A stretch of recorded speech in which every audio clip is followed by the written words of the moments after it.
Good morning, millennials. Welcome back to the Morning Toast. Happy Monday. Hope everyone had a fabulous, fantabulous, wonderful weekend.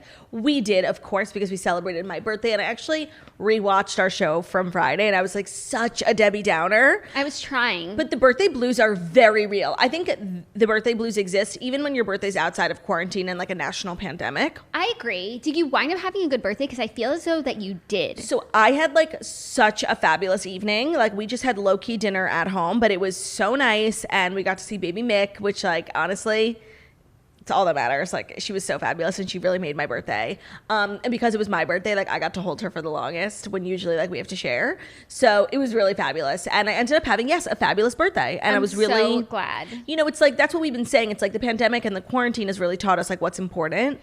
And even though yes, I would have loved to have like taken a trip to Vegas and like spent lots of money, at the end of the day, like I feel like I had a great birthday because of what's important. That's family, and that's unfortunately not material items, but I made a huge mistake on my last week. You did, and I think that you should clarify. I made such a big mistake. Jackie and I were talking, I don't even remember what we were talking about, but we were just saying how like I'm really a person who values like experiences over material items. Like if I have $500 and I could book a plane ticket or like buy a purse, I'll probably book a plane ticket. Like I put value on like memories and stuff. And I realized that saying that the week of my birthday when like the ones I love are shopping for a present for me was really not probably the best thing to say or the best timing, because Ben had bought me a gift and thought about returning it to like book me a safari, you know, in a year. And also your friend Margo was like, I literally was going to get you a piece of jewelry, but like I heard you say it on the toast, and like I was thinking maybe I should like return it. Like I don't know why the fuck I said that. Like, it's true, but like, obviously I still like gifts. I'm human. And it's also like right now, experiential things like aren't really an option. Right. And I definitely don't want a gift that's like, in a year we'll go here. No. Like I want to know exactly what I'm doing and when. So unfortunately, like, material items are all we have in the queue. It's so true. It's all we have. Speaking of clarifications and purses, we were just discussing something that I think I would like to share with the class, because there's some. But like, it's such an old thing. Like I feel like there are people who watch our show now who might not have even heard you say this. But you know what? I want to bring it up because there have been a few times since I said it that it's like I felt like I should have expanded on it. No, and I don't even know if I can really articulate what I'm trying to say, because it's more of a vibe. But it haunts you. And I just hope that maybe you guys will get some clarification. So let me just get right to it. A few weeks ago, I said on the show. No, it was really like months ago. No, it was Zoom. It was during the Zoom era. Was it? We were watching Real Housewives of New York. It's when they went to that big fancy house, and they're wearing Joe Farrell. They're wearing like their nice dresses, maxi dresses, etc. And a lot of the women were wearing crossbody bags. And I made a really, I took a stance. I really took a stance. And I said there's a time and a place. I don't know if this is what I said, but this is what I feel. There's a time and a place for crossbody bags. And at Joe Farrell's house in a maxi dress, at a certain age, that's not the time. And then people were posting all these photos of me in crossbody bags, and that's what I'm saying. There's a time and a place. Like sometimes you need to be hands-free. You need a crossbody. It's more of an athletic look. You need a crossbody. When you're college hitting up the bars, you need a crossbody. Like there are certain types of crossbodies. When you're wearing jeans and a leather jacket, you wear a crossbody. Like there's a time and a place for a crossbody, and it's not in the Hamptons with the maxi dress at Joe Farrell's house, and that's all I was saying. Okay, well, you said what you said. I said what I said. And now you must live with it. Yeah. No, I just wanted to clear it up. If you're thinking about buying a crossbody, you definitely should. I have a few that I love. It's a great hands-free option.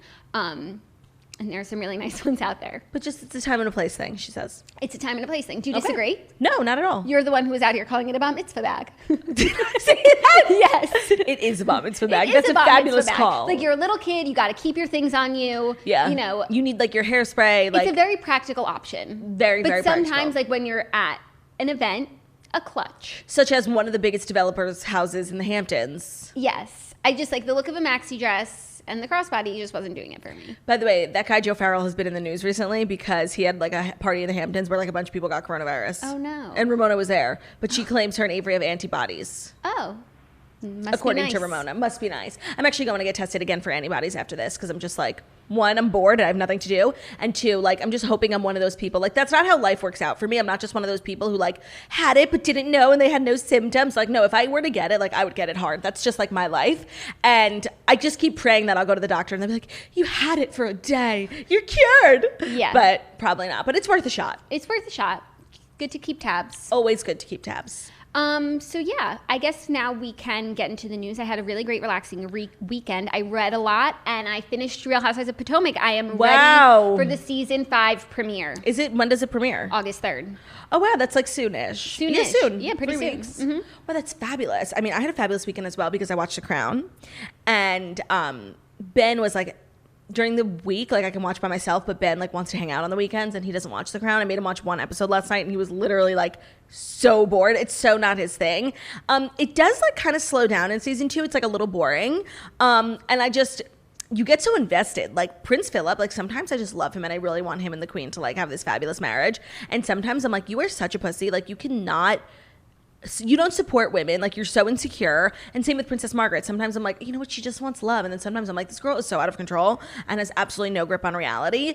And I agree with you. You were saying how it's like, it's just so crazy that like all these things actually happened and like no one knows about it, but like if you watch a Crown, obviously you know about it. Like I just finished the episode where like that guy wrote like a scathing critique of her and she invited him to the palace and like took his advice, which is like so something I would do. And I actually loved that.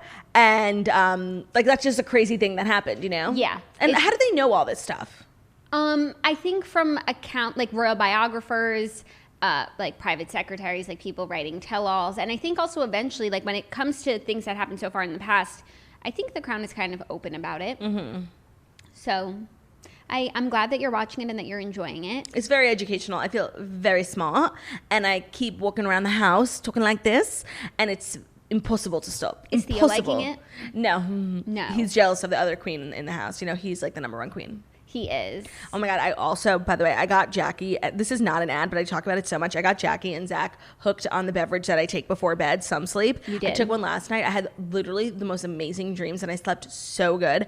I'm obsessed with this product. It's so genius because I've been having so much trouble sleeping in quarantine and, it's really helped a lot. You've made my husband addicted. No, I know. He literally called me at 11 p.m. He's like itching. He's like, can I get that song? Can I get some cans? Can I come over? I'm like, yeah, sure, come. And he literally went to my house and got Some Sleep cans. Yeah, no, he's truly addicted, but it's good stuff. It's good stuff. So I've been sleeping actually really well. I slept a lot this weekend, which was fabulous. Love to hear it. And I have been really overusing the word fabulous. Like I just can't stop. I mean, it's pertinent to the situation, so what else are you expected to say? Exactly. I'm reluctant to jump into the Fast Five because some of the stories are so fucking sad. I agree. But we are going to recap our movie of the week, which was The Color of Friendship, and we're going to assign our new movie, so that'll be at the TV recap segment, which I'm really excited to talk about. I'm really excited to talk about The Color of Friendship. So yeah, I guess the sooner we jump in, the sooner we can jump out. Yeah. We have obviously some very sad news, but we also have some exciting news. Okay. So without further ado, it is time for the Fast 5 stories that you need to know before you wake up and take a bite out of your morning toast. Fabulous. Okay, first story, very sad news to wake up to this morning. Kelly Preston dies of breast cancer at 57. Quote, she was a bright, beautiful, and loving soul. Quote, on the morning of July 12, 2020, Kelly Preston, adored wife and mother, passed away following a 2-year battle with breast cancer, a family representative tells People exclusively. Choosing to keep her fight private, she had been undergoing medical treatment for some time, supported by her closest family and friends, the family rep says. She was a bright, beautiful, and loving soul who cared deeply about others and who brought life to everything she touched. Her family asks for your understanding of their need for privacy during this time. Preston is survived by her husband, John Travolta, and their children, daughter Ella, 20, and 9-year-old son, Benjamin. Their son, Jet, died at age 16 in January 2009. But that story was so crazy. And like, you just think like this family can't possibly go through any more like Cirrus. And here we are. I mean, I had no idea she was sick. Mm-hmm. And I like love her. I love her. She's in like every movie that I love. Yeah. And to be honest, like I rolled over this morning, at like 7 and I wasn't supposed to wake up till like 8:30 and I saw the notification on my phone and it jolted me and I was up for the morning. Like it was it's so sad. It's such a sad story. Obviously. And shocking. Yeah, shocking. I guess they had been keeping all of this private for 2 years. It's so sad. It's so sad. Cancer's a little bitch. And she was in the last song.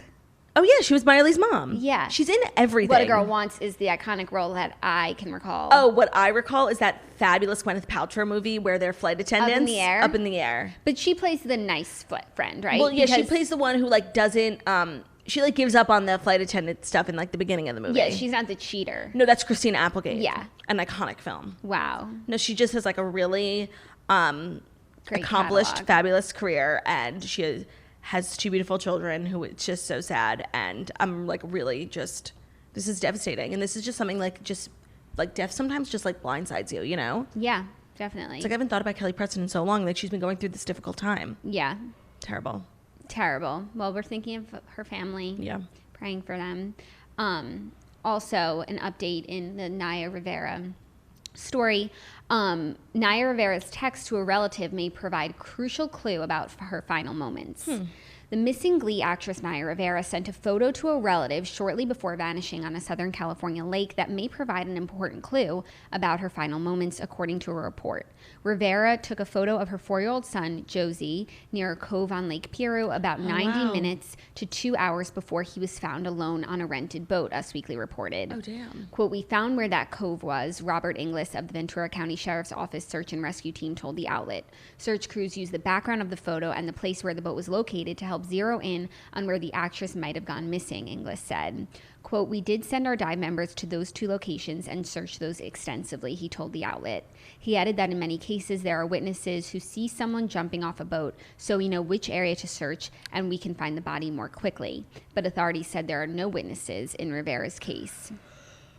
There's so many things about this story that like are freaking me out. The first is like it's a lake. I mean, I guess it's big, but I feel like it shouldn't be that hard to find her if she's in there. You know what I mean? Well, from what we reported on last week, there's a lot of matter in the lake. I think like probably, I don't know, nature stuff where it's hard even for the divers. They can't just like swim through. They have to be really careful, and I think it slows down the process. And then the other thing that's so devastating about this whole story, aside from the fact that like it's just like the craziest thing ever, is I feel like the media is so out of control. Like I have seen the most invasive paparazzi pictures of her husband and her mom. Like literally, it's so fucking rude and disrespectful. And it really like blows my mind. Like just when you think like the media can't get any lower and like less caring of humanity, like I just see these pictures of her mom on a dock sobbing. Like leave this fucking woman alone. She's not famous. She's going through such a hard time. I saw her ex-husband is being paparazzied in like private moments. It's so fucking rude. And the kid too. It's like, stop. Where do we draw the line? That's so sick. It reminds me of when Bethany was burying Dennis, and literally a few paparazzi followed her to the burial, which was a private burial, and they have these pictures of her sobbing, and it's awful, and it makes it like an already tough situation like even more tough, and even it's such an invasion of privacy, and it's so disrespectful. It's so disrespectful. I really would have hoped that as a society we were like past evolved. That. I haven't seen those photos. That's so disappointing to hear, and not acceptable. We're not evolved. But and like people like just fans of Glee and just fans of Naya are like trying to organize like search parties themselves on foot, which is so dangerous because it's obviously like a tumultuous lake, and like you don't want to make it more difficult for first responders. So if you are thinking about going, I would suggest not. Oh, I didn't realize that was being discouraged. Well, and now like the local sheriff's departments are encouraging people to please stay home, like because it makes it worse. Okay. Wow. Yeah. Damn. Okay, well, we'll keep you posted on the story. Still praying for a miracle. Praying for a miracle. Okay, into some exciting news. The new Sports Illustrated Swimsuit issue 2020 is here, and we have our cover girls. Multiple. Are you ready for it? I'm ready. Kate Bach, Jasmine Sanders, a.k.a. Golden Barbie, who we stan and love. And Olivia Culpo. You guys, she did it. She did it. I mean, this is like a very Instagram friendly cover, and I feel like that was the vibe. Instagram girls. These are like, this is the Sports Illustrated digital like Instagram edition, and it's so fabulous, and I think I'm like so happy for Olivia Culpo and these other girls. I just think, I mean, they look sickening. So they each have their own individual covers, and then there's a cover of the 3 of them, which is kind of like the one that's going around. But it's so exciting. I mean, devastating and shocked that it wasn't me. But again, there's always next year. There's always next year. You said it, sis. You know? If you haven't seen the cover yet, Google it, check it out, because it's really like, these are the Snatchlers. I also weirdly love the bathing suits that they're wearing. I feel like Sports Illustrated isn't usually about the bathing suits themselves, but I just love every cut of each of them. I love how they work together, and I really like the cover. You know, Sports Illustrated... I haven't heard other people's opinions yet, so I don't know if it's like a good cover. I didn't even hear about it. I know. When I was looking for stories, I saw it, and they were like, Olivia Colbo shares the cover, and then I went to her Instagram. And there's nothing there. I have push notifications. I know, I'm kidding. But there was nothing there. So I can't believe I didn't see it, but I'm glad that we're seeing it, because it's always exciting. The cover is always exciting. No, and there's so much Sports Illustrated news happening this weekend, because they announced one of their first transgender models, Valentina Sampaio, which I don't know if she's related to the other two Sampaios, but there's so many Sampaios in the industry. Yeah. And I don't think any of them are related, which is so funny. And I love Sports Illustrated. I honestly only have good things to say about them as a brand. And, you know, it's not the same, but I can't help but compare them to Victoria's Secret, which is literally doing like the least at all times. And it's just like the least empowering place for women. And I feel like Sports Illustrated does everything right. And this is a fabulous cover, fabulous things coming out of Sports Illustrated. And we have absolutely no choice but to stand, respect, and support. Yes. So a few of the details. Sports Illustrated swimsuit issue just revealed their 2020 cover, starring Olivia Culpo, Jasmine Sanders, and Kate Bach. Former Miss Universe Culpo, who's been shacked up with her boyfriend, Carolina Panthers running back Christian McCaffrey, in Colorado, but now they moved back to LA. And at one point his mom was there, but now she went back home because she posted yesterday that she missed her quarantine crew. Also, Christian and Olivia got a dog, so like they're making committed. Steps. They're in this for the long haul. She said she popped champagne and got a little emotional when she heard the news that she landed the cover. Quote, "This is still so exciting for me," the 28-year-old influencer who's been in the mag 3 years in a row tells the Post. "I created a vision board years ago to get into the magazine. Scoring a spot on the cover, which was shot in Bali by photographer Yutsai back in November, is likely also a dream come true for Sanders."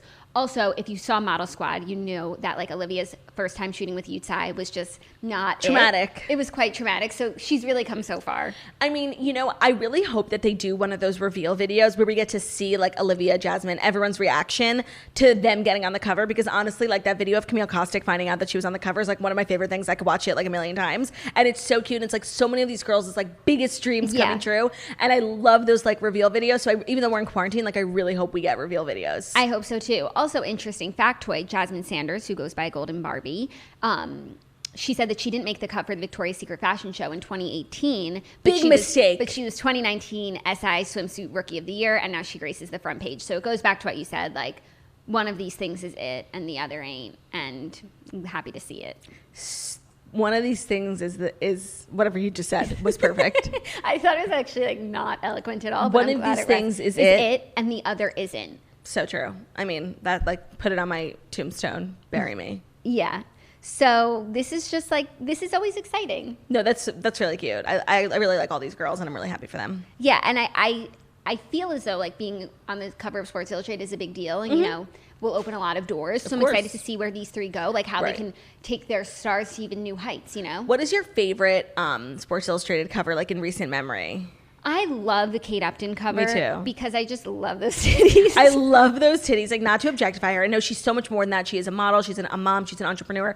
But, like, well, it's also because, like, she has very large natural breasts, like, which we both do. Mm-hmm. And I see myself in her breasts. Yeah, I mean, I love this cover. I don't see myself in this cover. No.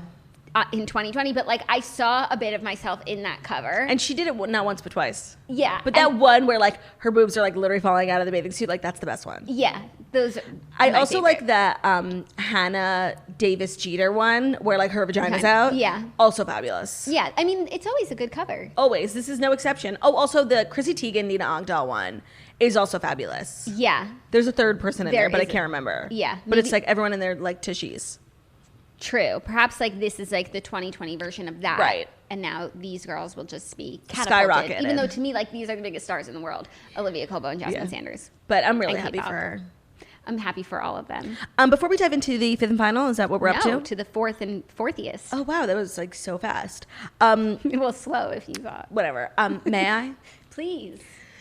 For all of our sakes, we need to avoid crowds any way we can right now. But what if you need to go to the post office? What if you need postage to send out letters and packages? Don't worry, Stamps.com is here to help. With Stamps.com, you can print postage on demand and skip those lines and crowds at the post office. Plus, you can actually save some money with discounts that you can't even get at the post office. And if that wasn't enough, Stamps.com also offers UPS services with discounts up to 62% off and no UPS residential surcharges. Stamps.com brings all the services of the U.S. Postal Service right to your computer in the safety and comfort of your own home, office, or anywhere else you are hunkering down right now. Whether you're a small business sending out invoices, an online seller shipping out products, or you're just working from home and need to mail stuff, Stamps.com can handle it all with ease. And of course, during quarantine, we should all be staying in as much as possible, but I think even after quarantine, nobody really wants to go to the post office, so Stamps.com is an absolute staple in your portfolio. Simply use your computer to print official U.S. postage 24/7 for any letter, any package, any class of mail, anywhere you want to send. Once your mail is ready, just leave it for your mail carrier, schedule a free package pickup, or drop it in the mailbox. No human contact is required. It's that simple. And like we said, with Stamps.com, you can get great discounts too. 5 cents off of every first-class stamp and up to 62% off shipping rates. Stamps.com is a no-brainer, especially now, saving you time and money and keeping you safe during these crazy times. Right now, our listeners will get a special offer that includes a 4-week trial plus free postage and a digital scale without any long-term commitment. Just go to Stamps.com, click on the microphone at the top of the homepage and type in toast. Again, that's Stamps.com. Click on the microphone at the top of the homepage and type in toast for a 4-week trial plus free postage and a digital scale without any long-term commitment. Stay safe, everyone, with Stamps.com. Love it. Okay, fourth story, a little happy couple news.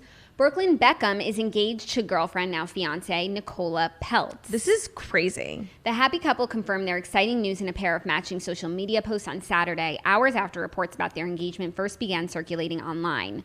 Quote, 2 weeks ago, I asked my soulmate to marry me, and she said yes, Brooklyn wrote alongside a romantic engagement snap of the pair, which also showed off the Transformers actress's stunning diamond sparkler. He said, I'm the luckiest man in the world. I promise to be the best husband and the best daddy one day. I love you, baby. XX. How old are they? I know. That's exactly what I was looking for. Oh, he's 21. Okay. And she is 25.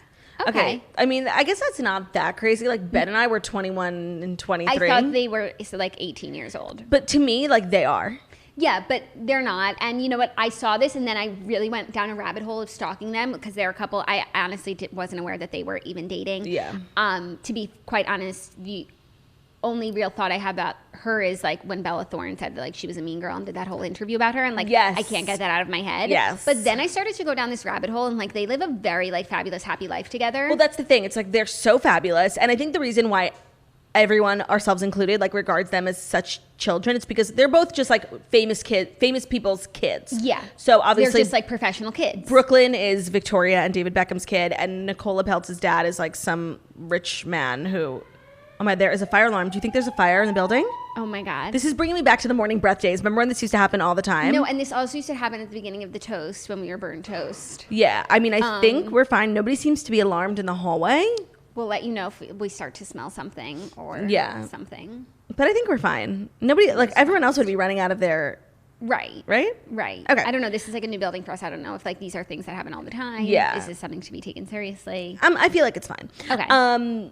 But yeah, so they're both like professional kids. Like they're just like stars of, like of course...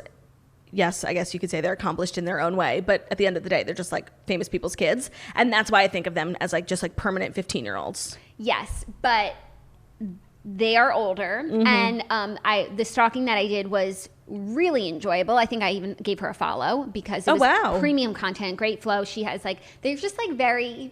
The word's not really Tumblr-y anymore, but they are very like, they have a like aesthetic about them. Boho vibe. You know, I just feel like... Oh my God, there's talking. An announcement. Like, don't you know that Brooklyn and Nicola just got engaged? What are they saying? Oh God, what are they saying? I feel like he's saying it's a test. Yeah, that doesn't sound like an emergency voice. He doesn't have a real urgency in his voice. He sounds quite relaxed. Yeah, no, I feel like it's fine. He honestly sounds kind of cute. I wonder if he's single for Snitch. Oh my God. Okay, well...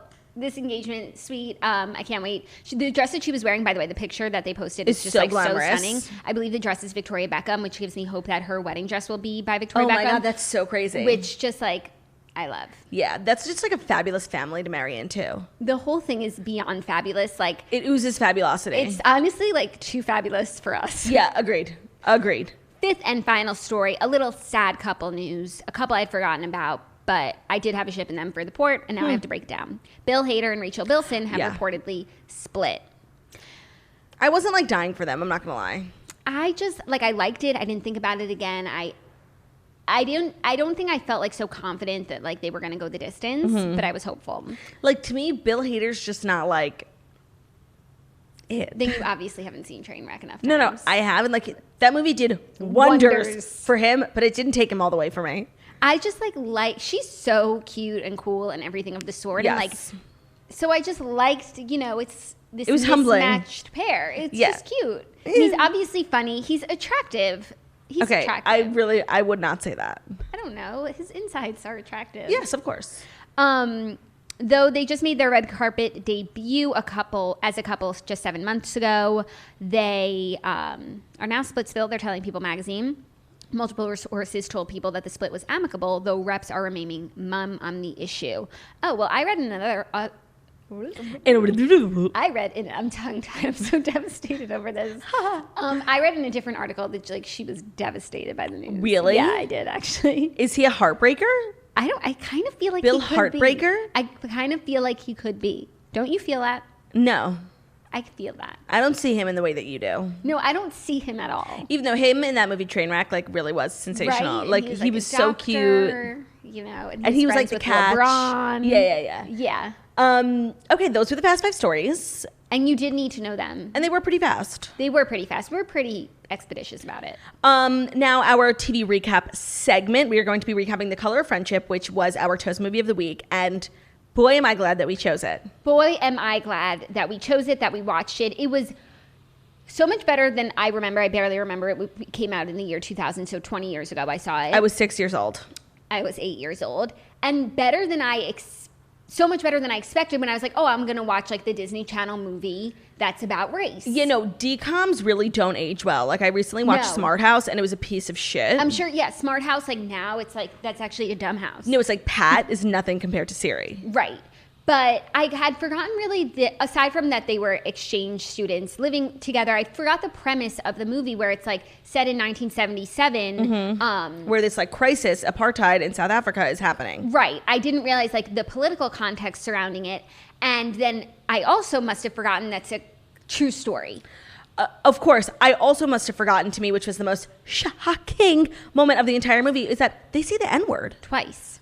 On Disney Channel? There's no way that played during our time. But that's the movie that was made and was made for TV. Right. And I honestly couldn't believe it. I was really shocked. They went there. They went what? There was a few times when I was watching it, I was like, wow, they're going there. They're going there. I mean, that girl, Maury, who came from South Africa, she was out of control and she was insane. And when she hopped off the plane and she thought that the people picking her up was with the staff and she ordered them to go get her bags, my jaw hit the floor. But you know what? I feel like it was a perfect movie to watch because I think it hits on exactly what we've been saying. Even though that girl Maury was cringy and stuff, she wasn't evil. She was just a victim of circumstance. That's just how she was raised. And it's it was I almost felt bad for her. Yeah. And also the best character in the movie is the mom. The mom. Agreed. She's fabulous. And she's not giving up on anyone. And I feel for maybe Piper and the congressman, when they met Maury, they would have just sent her packing this girl is a lost cause. But the mother really recognized that, she's merely a victim. Exactly. Well, I wouldn't go that far. Not a victim, but she's just a kid, and she gives her the grace. She doesn't just cancel her. She gives her the benefit of the doubt. She gives her the benefit of the doubt, and she's we're going to show you that you're wrong about some of the things that you think and that you think that you know. And she's completely right about that. Yeah, totally. No, I 100% agree that the mom was the most fabulous character. She was just warm and inviting and gracious. And the congressman was all about business and he didn't really have time to invest in Maury, which I understand. No. He was busy. But then that pivotal scene with the books and he's just being such a dad. Yeah. And it was so cute. And by the way, that book, Roots, sounds really good. There was a lot of good books recommendations in the movie. The whole movie just felt so timely. I couldn't believe it was a Disney Channel movie. I watched it not realizing it was a true story, and at the end they talk about the real congressman, so I did some research. Piper really, this is the story of Piper's a part of her life. I had no idea that it was a true story. Makes it even better. Which is so crazy. And I always say, like, part of the reason I've loved the movies that we've been watching during Toast Movie of the Week is, like, if a movie ends with, like, black and white text, like, that is the true benchmark of a fabulous movie. And I wasn't expecting to see text on a DCOM. No, but me either. When it all set in that it was real, like, I knew the apartheid, like, that was obviously real. Yes. I thought it was just, like, a creative take on how to explain, like, apartheid to kids. But it really was a true story. And, like, I was shook. Yeah, I was really shook. I thought it was so good. I really hope that you guys watched it along with us, because it was so powerful. I hope if you have kids or younger siblings, like, it really is very accessible. Like, I feel like it was so well done. But yes, by the way, like, there were a few moments when I'm like, did she really just say that? Like, when they were still in South Africa and Flora was talking about oh my God, the bird. Flora, the housekeeper, was talking about the bird, and she was like, it was like, why can't people be like that? And then Maury was like, because they're birds, not people. The things you say sometimes, Flora, like, so fucking nasty, and so rude. Like, Maury, I'm sorry, I don't know how to pronounce her name. Maury, like, she really needed a reality check, and, like, the movie couldn't have come at a better time for her. No, it couldn't have. And, like, when she comes home and she has the flag sewn into her vest, like, beautiful. And Flora knew that, like, this trip changed everything for her. Yeah. Flora was the only one who knew what was about to happen, because, like, she knew she players. Recognized the congressman's name. Yeah. It was a really, really good movie. I loved it. And, like, parts of it were, like, honestly, like, really uncomfortable. Yeah. But I think that's a benchmark of a good movie when talking about racism. Yeah. It's going to get uncomfortable. It's going to get uncomfortable. It was fabulous. It was really, really good. I was really so impressed and surprised, because I didn't remember it being, like, such, like, the historical context, everything about it was so well done. And totally agreed. I mean, it was meant to be in the 70s, and I don't know when it was actually filmed, but it was 2000. 2000. It was at points, like, the acting was so bad, and it was very, like, after school special, like, PSA, like, it was cringy at times, like, with some of the outfits and, like, the movie montage of them in the mall dancing. Yeah. But I was able to look past that because it was just a fabulous movie. Yes. And it's on Disney Plus. Like, it's so easy. I really encourage everyone to watch it if you haven't watched it yet. Yes, I agree. And I agree there were some, like, you know, cringy Disney moments. Yeah. But we stand. Thus far, what has been your favorite movie that we watched? Ooh, great question. I think it has to be Just Mercy. I was gonna say there's two. Like, either the one that I think impacted me the most and, like, will forever have changed how I see the world is Just Mercy. But entertainment wise, like, I loved Hidden Figures. Oh, I mean, of course. Yeah, of course. But I had already seen it, and you right. hadn't, so I probably would have said that. But that's just, like, in my catalog of favorite movies ever.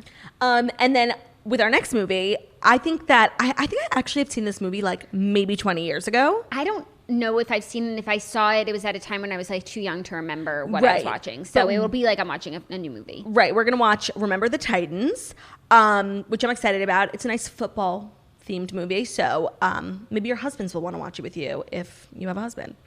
And that's all she wrote. That's all right? she wrote. Yeah, her hand's tired. I guess it's, like, Monday, and she's feeling I feel that. some type of way. Well, I'm gonna go get tested for COVID antibodies. Like, everyone cross your fingers and just, like, pray that I have them. I mean, we're praying. Thank you. And that's all she wrote. Thank you guys so much for listening to the Morning Toast, the Millennial Morning Show, where we go live Monday through Friday, 10:30 a.m. Eastern Time. Oh wait, no, sorry. Whatever. You know what happens. We need to rewrite that. Okay. Thank you guys so much for listening to the Morning Toast, the Millennial Morning Show, where we give you a show sometime before. Okay, wait, I got it. Wait. Thank you guys so much for listening to the Morning Toast, the Millennial Morning Show, where we deliver the fast 5 stories that you need to know before you wake up and take a bite out of your morning toast every day, Monday through Friday. We're also available as a podcast, Monday through Friday on YouTube. We're also available as a podcast anywhere podcasts can be found. So that's Spotify, iTunes, Stitcher, Public Radio, iHeartRadio, CastBox, all the places wherever you listen to podcasts, find us the Morning Toast. And please leave a 5-star review about how beautiful, stunning, and smart we are. Thank you to everyone who tagged me in your Instagram stories over the weekend, celebrating my birthday by watching my comedy special. That was really beautiful of you. Claudia? That's beautiful. The special is available for purchase or streaming on so many platforms. You guys, do yourselves a favor. Give yourself the gift of Disgrace Queen. Like, it'll just turn your frown upside down. If you go to my Instagrams. Big ones. Curly ones. Painful If you go to my Instagram, there's a highlight called Disgrace Queen. It has links to all the places you could buy it, rent it, stream it, the comedy album, or the video. And I hope you guys enjoy it. And thank you so much for all the kind words so far. It truly, like, nothing feels as good than when someone compliments your comedy. And you know what? When people, like, diss your comedy, it really doesn't hurt. Yeah, because it's like Jerry Seinfeld says, comedy is more personal than food, which took me a few years to understand, but now that I do, I'm going to reference it all the time. No, it's so true. And like, honestly, like someone like wrote me a nasty tweet, like this special was so dumb, like really like saying it was so offensive, which is so crazy because like my comedy is literally like the least offensive stuff ever. And I was like, you know what? It did bother me. Whereas like criticism usually like literally like kills me. I was like, that's fine. Comedy's more personal than food, girl. Comedy is more personal than food. But if you're like funny and cool and like normal, you'll love the special. So don't worry about it. Okay, well, we shall see you tomorrow. If you're looking for more content right now, you're like, dang, that show was short. I miss my girls. Dang! I'm so upset. Dang, Flabbit. Head over to patreon.com/morningtoast. We have tons of content. I was even thinking of like some of the videos we've done in the past. Like Fabulous. There's so much stuff there. A year ago this month, I did my closet revamp with Imagine It Done. Like literally, if some people said it was their favorite video, you can learn how to fold a pair of underwear. Just like really fabulous content. We have the things you need to know. Every steamy home tour. We're going to do the chili cook-off this month. I hope Ben is aware. He's prepared. And he's ready. And he's gearing up. Yeah, he's ready. I mean, he's been talking smack pretty much all week. Damn. Okay. Well, anyways, there's so much content over there. So head over, enjoy patreon.com/morningtoast. And we shall see you tomorrow. Goodbye. Goodbye.